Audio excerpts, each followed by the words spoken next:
سلام، من ارمغانم و اینجا کانادا پلیس، ونکوور کاناداست. زندگی من وارد دوره شد که همه چیز از هم پاشید.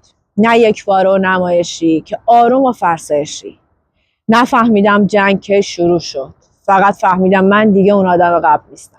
این روزا کسی که داخل ایرانه درگیر جنگ داخلی و امنیت زندگیش، کسی که بیرون ایرانه هر روز داره اخبار چک میکنه و منتظره که پیامش دیده شه. من تو جنگ زندگیم کنترل زندگیم دست خودم نبود. حتی نمیتونستم زندگی رو بزنم رو دورتون. ولی یه چیزی رو خوب فهمیدم. نجاتون بیرون نیست و واسه هر کسی نجات میتونه مدل‌های مختلف باشه. مثلا واسه کسی که داخل ایرانه نجات میتونه این باشه که زیر فشار آگاه بمونه و نذاره نفرت روحشو بخوره.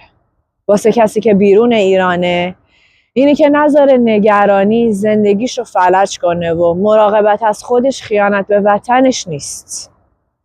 ما مسئول همه چیز نیستیم، ولی مسئول خودمون که هستیم.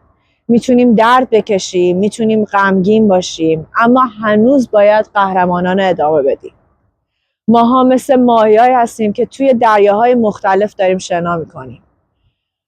آبمون یکیه و موجی که داره تکونمون میده هم یکیه.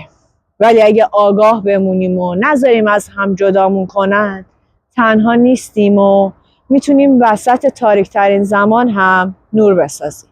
سپاسگزارم از اینکه منو تماشا کردید و به امید روزی که هممون آزادی رو تجربه کنیم.